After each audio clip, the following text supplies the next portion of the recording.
Malam itu, desa sedang merayakan pesta rakyat yang meriah.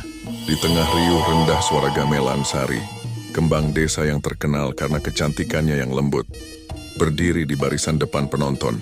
Rambut hitamnya terurai indah, kontras dengan sorot matanya yang biasanya tenang namun malam ini tampak kosong, terpaku pada asap kemenyan yang membumbung dari sesaji di tengah kalangan.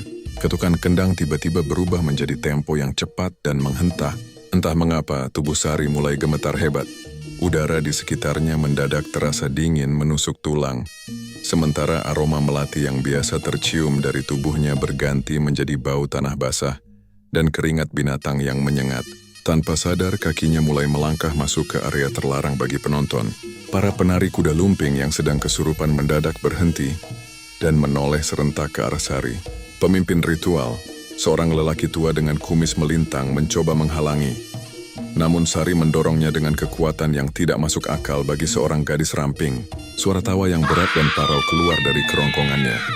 Merobek keheningan malam yang mencekam, Sari menyambar sebuah kuda-kudaan anyaman bambu yang tergeletak di tanah. Gerakannya tidak lagi anggun. Ia meloncat-loncat dengan tumpuan kaki yang keras menghantam bumi hingga debu beterbangan. Matanya yang indah kini membelalak lebar dengan urat-urat merah yang menonjol. Sementara kepalanya bergerak patah-patah mengikuti irama saron yang kian menggila.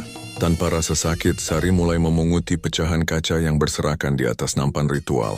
Penonton menjerit ngeri saat melihat gadis itu mengunyah beling dengan lahap. Bunyi retakan kaca yang beradu dengan giginya terdengar jelas di tengah kesunyian yang tiba-tiba melanda. Darah segar mulai mengalir dari sudut bibirnya yang pucat. Namun ia justru menyeringai lebar.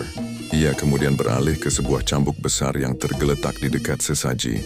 Dengan gerakan liar, Sari mencambuk udara dan sesekali mengenai tubuhnya sendiri, namun ia tidak meringis sedikit pun. Tenaganya seolah berasal dari entitas purba yang sangat haus akan perhatian. Kulitnya yang mulus mulai dipenuhi memar biru kehitaman yang muncul secara tidak wajar.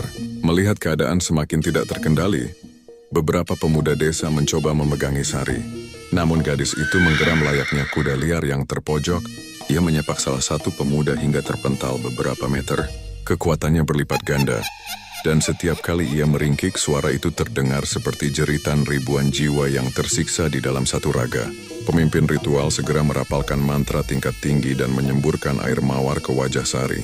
Tubuh gadis itu melengkung ke belakang dengan posisi yang sangat ekstrim, seolah tulang punggungnya akan patah.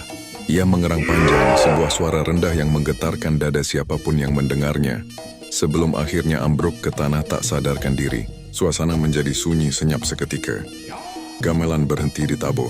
Sari tergeletak lemas dengan wajah pucat pasi dan sisa-sisa pecahan kaca di sela giginya. Meskipun entitas itu sepertinya sudah pergi, jejak kengerian masih tertinggal jelas pada tatapan kosong. Sari saat ia perlahan membuka matanya yang kini berwarna hitam pekat secara keseluruhan.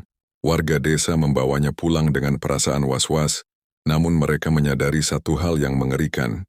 Di tanah tempat Sari jatuh tadi, terdapat bekas injakan kaki yang bukan berbentuk kaki manusia, melainkan bekas tapal kuda yang hangus terbakar. Sari mungkin sudah sadar, namun sesuatu yang masuk ke tubuhnya malam itu tampaknya tidak benar-benar ingin pergi.